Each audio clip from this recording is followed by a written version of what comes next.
Yo, ViivviiX back with episode 8 of the V-Files, where we do deep dives on video game or anime characters. Today we have the man, the myth, the legend himself, Shinjiro Aragaki.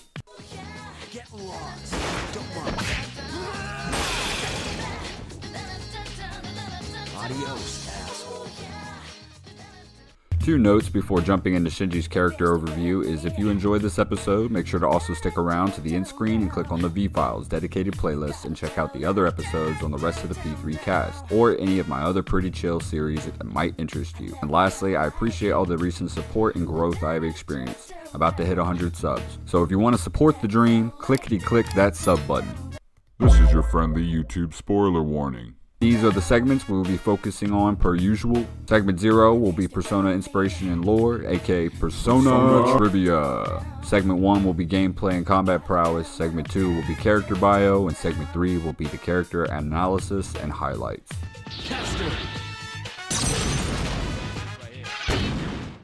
Persona Trivia!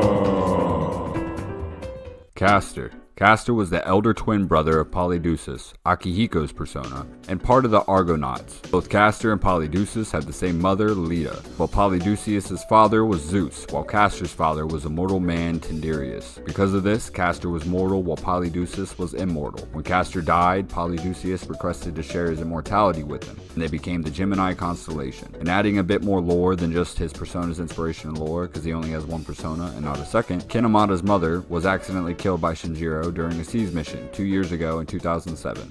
Castor apparently crushed all of the Yamada house. Ken tried to explain what happened to the police officer, and Ken described Castor as a shining horse monster. The officer didn't believe him. Mitsuru Kirijo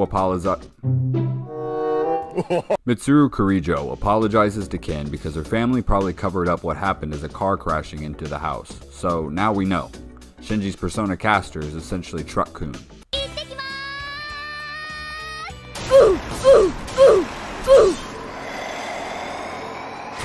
Boy, that escalated quick. I mean, that really got out of hand fast.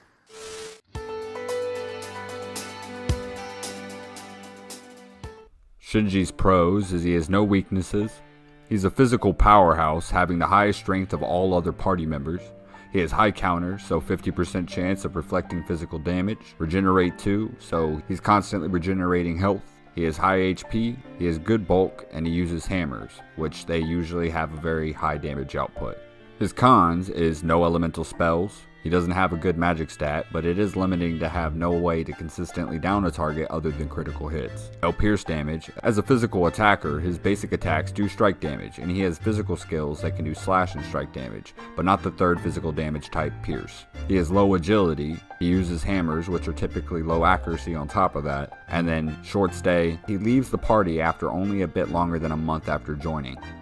His best gear would be really anything to give him more HP and regenerating the HP that he's using from using his physical skills. A good fusion weapon for him would be the Thor Mjolnir hammer. It's a bludgeon with 340 attack, 80 accuracy, inflicts electric damage instead of strike damage, plus a elect boost, which the elect boost doesn't really matter, and it's not really his best fusion weapon, but can be fun to give him some elemental damage if you have the Mjolnir hammer, as he also has a physical strike skill and doesn't need to have it on his basic attacks too. Adding just a bit of diversity to his kit, even if not exactly the most viable option, it could be fun though. Otherwise, just throw on any weapon to increase damage. His HP pool or critical hit rate is probably the best option. Honestly, wouldn't recommend wasting your resources to create a specific weapon for Shinji, as he isn't around long enough for it to really be worth it though, to be honest. His best accessories would be the space badge. Regeneration added with his natural regenerate would be pretty good.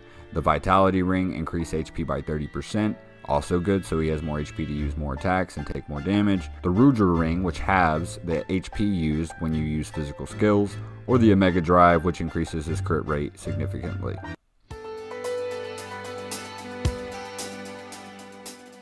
Shinjiro Aragaki. He is the Hierophant Arcana, Moon in P3P. He's 18 years old. His birthday is August 11th, 1991. He is 5'10", and his blood type is A. Only male member of P3's playable cast that doesn't list their weight. Not a big deal, but that was just an interesting thing that stood out to me. So like Fuka's bio, I included his blood type instead. And fun facts, he enjoys cooking and is a good chef, has a soft spot for Koro shown in his monitoring system recording. Today we're making spicy pepper pasta. It's a great dish to keep your energy up through the summer heat. Pasta cooker. Do we have one here? It's still pretty hot. We have returned. We're home, Koro-chan. Oh, shh. I'd feel awful if we woke up Shinjiro-senpai. He says that Shinjiro-san is not asleep. Senpai's magazine. It's the monthly guide to the family cooking show. Does Shinjiro-senpai enjoy cooking shows? Oh, that's a new issue. I didn't know this month's was out. Let's go.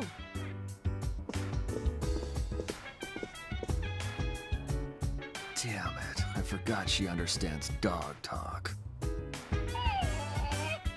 Huh, don't sweat it. It ain't your fault. Don't worry, boy. Next time I'll make you something too, Koro-chan. And an extra tip is after he is gone, you can go back to his bedroom at the dorm to recollect any equipment that he had on him when he was on the team.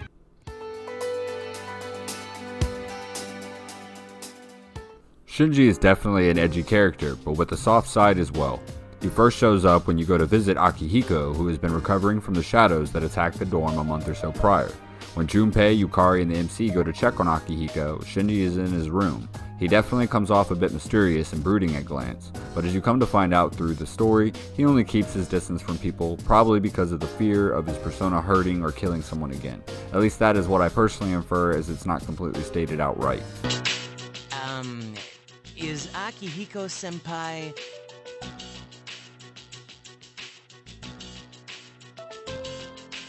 in this room, by any chance? What are all of you guys doing here? We came to see you, but it doesn't look like anything's wrong with you. I'm just here for a checkup. Is that it, Aki? Yeah, thanks. I don't have time for this shit.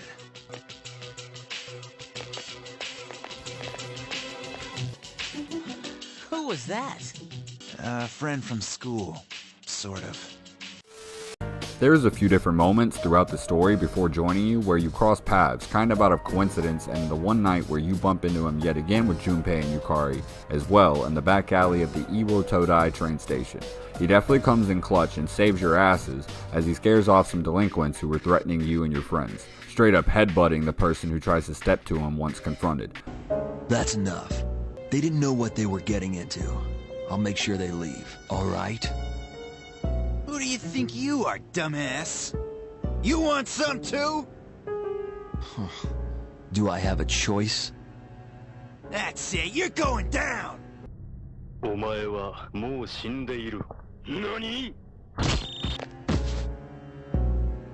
See, as you can see, the more you fuck around, the more you're gonna find out. Shit! I thought you were one of us! What gave you that idea? I don't remember swearing a blood oath. You son of a bitch! You just crossed the line. You think you're going home alive? Sure do. Want to give it a try? Screw this! You better grow eyes in the back of your head! Oh man, senpai, that was awesome! You idiots! Stupid move. Come on, show some appreciation. You're very kind. Huh? Never mind. Don't come here again. A total badass for sure. Afterwards, he essentially slings some wisdom your way and suggests not coming to a rough area of the city late at night like that and tells you all to be more careful, trying to act like he doesn't care, but at the same time looking out for everyone's best interest as he doesn't want to see people get hurt for no reason. Stand-up guy in my book. Eventually, once you find out that his persona had killed Ken Amada's mother 2 years prior in an accident where he lost control of Castor, who literally crushed the Amada's entire home. This scene was played off by the police as if a car had crashed into the home. Once finding this out, it's crazy to think that his persona was so strong to crush an entire home practically. And you learn that he has to take a persona suppressing drug to help keep his persona in check. The fact of the matter being a tragic one, that these drugs he has to take to suppress his persona have also been slowly killing him and have a side effect of shortening said user's lifespan significantly. Eventually, once Ken joins your team, Akihiko approaches you to come with him to help attempt to recruit Shinji, which this attempt compared to Akihiko's previous attempts goes a lot different than before. He ends up joining with very little to no objections. Last thing he does after accepting to rejoin S.E.E.S is to ask Makoto, the MC, what is it exactly you're fighting for? A really upfront and personal question that I feel he asked just to gauge who you really are, but regardless of your choice, he pretty much just says that you can fight for your reasons and he will fight for his own reasons. A respectable dude who stands firm in his own views, but also doesn't judge you for your own incentives to fight the dark hour. Personally, I'd say the best way to really live life. Stay true to yourself, but don't expect others to fall in line with what you may believe as long as they are true to their own beliefs. Another scene that I really enjoy, at least the fact that it is a compelling scene, is after Chidori ends up in the hospital, and during one of her interrogations, Akihiko learns that Shinji has been taking the persona-suppressing drug that Chidori and Strega take as well when he gives Chidori a pill to stop her persona from attacking her. Once Akihiko finds out about it and tries to confront Shinji ends up leaving and Akihiko follows behind him. They end up having a confrontation at the Iwotodai train station in front of the floral shop. Hey, wait! Shinji! What the hell's going on? Why did you have those pills? I've heard about those. They're taken to suppress a persona when the user can't control it. But the side effects? You're not taking them, are you? Answer me! I don't owe you anything. The same as always. Save it. I've heard it all before. You think I'm wasting my power, but you're just too thick-headed. I'm tired of your damn preaching. 3, 2, 1, go! Don't you get it? You know the reason. 10 years ago, my sister, the fire. I wasn't strong enough to save her. They held me back while she... That's why I try so hard. We promised, remember? To become strong enough to do what we think is right. So why the drugs? Why didn't you come talk to me? I'm back in the fight now, so let it go. And the side effects? There's something I need to take care of. It's something only I can do. Like what? Listen, don't worry about me. Just do what you think is right. Akihiko obviously hurting and upset that Shinji is doing something that has obvious detrimental repercussions. Akihiko punching Shinji in the face must have stung. Seeing Akihiko is literally the champ of the boxing team, and I felt that. But Shinji has that Giga Chad jaw and ate that shit. But banner aside, it truly shows how composed and mature Shinji is to eat a punch in the face like that and not retaliate either. And shows how much he truly cares for Akihiko to know that he didn't do it for the purpose of hurting him, but out of care. Definitely a scene that I found my respect for Shinji becoming even stronger tenfold. The last major scene that I can really talk about as Shinji is with the group for such a short period of time, the night that Shinji and Ken are missing from your party during that night's dark hour operation. Shinji and Ken stand back in the alley of Iwotodai train station, where Ken is confronting Shinji on the 2-year anniversary of when Ken Amada's mother was killed. Ken admits right off the bat that he is there to get revenge and to end Shinji's life. Shinji understanding and actually accepting whatever Ken is wanting to do, saying he wouldn't fight it, but he also tries to leave him with at least a warning, that if Ken went through with that act of revenge, it would turn him into the same kind of person Shinji is now. Someone burdened by regret that carries a heavy amount of shame upon his conscience. I personally can say from experience and from hearing other people's experiences as well, that we all have something that we've probably done that we regret.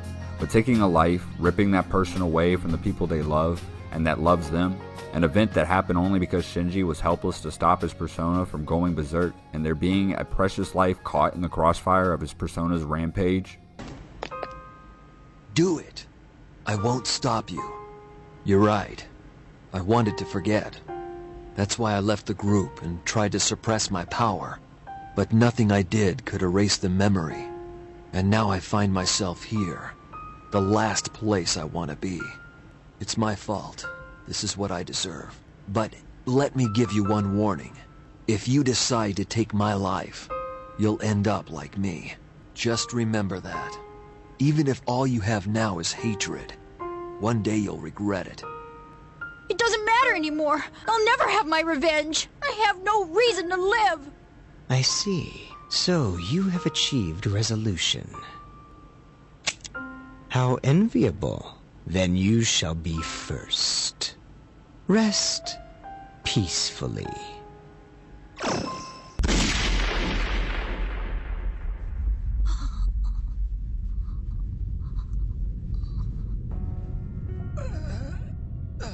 Why would you risk your life to save this child? Shinji! How very disappointing. Shinji! Shinjiro-senpai! It's all right. Give yourself time. Let your anger be your strength. Come on, kid. You're just a kid. You've got your whole life ahead of you, so don't waste it. Make it your own.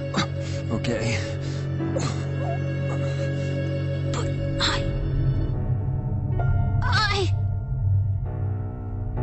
Aki, take care of him. I will. This is how it should be.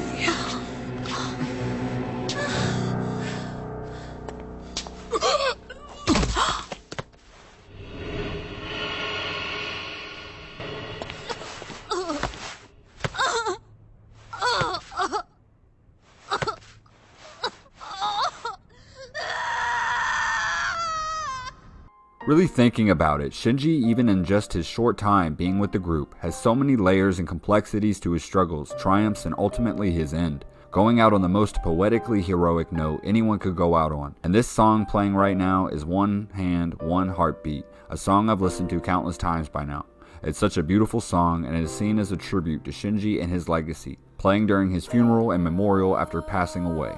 I know a lot of people give crap to P3P for bringing him back or him being in a coma, but I guess makes sense so the FemC can have a social link romance with him. I am personally one to be more hopeful if I can manage to sway my brain away from the negative trains of thought that come with being overly realistic and logical, as I may be at times. Then I would prefer that, especially when escaping reality to enjoy a beautiful game, an amazing story, and top tier characters. I personally may be being selfish, as it is all part of human nature to want things we don't have. Would be perfectly fine with him coming back in some fashion as long as it makes sense and isn't too much of a stretch narratively, as seeing how much it tore apart those who cared for him and just feeling the loss of him myself, as we are meant to as the player in the MC's shoes, absolutely weighs on my mind from time to time. Not in an overbearing sense, but as someone who has lost lots of loved ones, including both parents by the time I was 23, will say that even if we have accepted and forgiven what has happened, doesn't mean our lives lack that certain thing we will always know would have made life better if we hadn't lost it. And that even with the acceptance of that loss, an old wound can sometimes open up depending on how a person's mind is wired. And having that be something you could possibly have to succumb to, the thoughts of missing someone dear, never truly goes away. So I don't know. A really stupid tangent, but he didn't have nearly as many points I could make about moments of him in the story to spotlight. I relate to his struggles and I feel deeply about the way the story had to play out for him. But I also am in the mindset that I accept whatever happens to be the case and what the story says it is. And now that he is gone, he will be deeply missed and never forgotten. Shinjiro Aragaki is a rough around the edges tough guy with a soft center that went out like the badass of all badasses, smiling to the very end as to leave Ken and everyone with one last thing to hopefully help with the recovery of losing him and putting others before himself, a character that will always stay with me. Now at the end of the video, I had a good time reflecting on Shinji as a character, P3 being a game that solely sparked a wildfire of creativity in my brain, Losing my mother a few years ago to some tragic circumstances and her only being 39 and me just becoming a father when this happened, and right at the height of COVID, I guess I never really got the time to reflect on a real grieving process and coming to accept my own loss.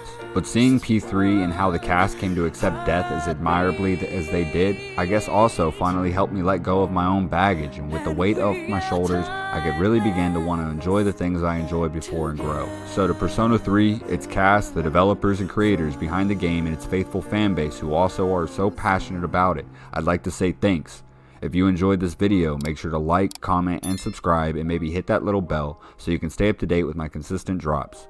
Anything to help the growth is beyond appreciated, as I'm scratching and clawing my way out of this YouTube algorithm quicksand, but can only do so with the support of those who watch and consume my content. Hope everyone is doing good. Make sure to take care of yourself, my friends, and always remember to stay cool.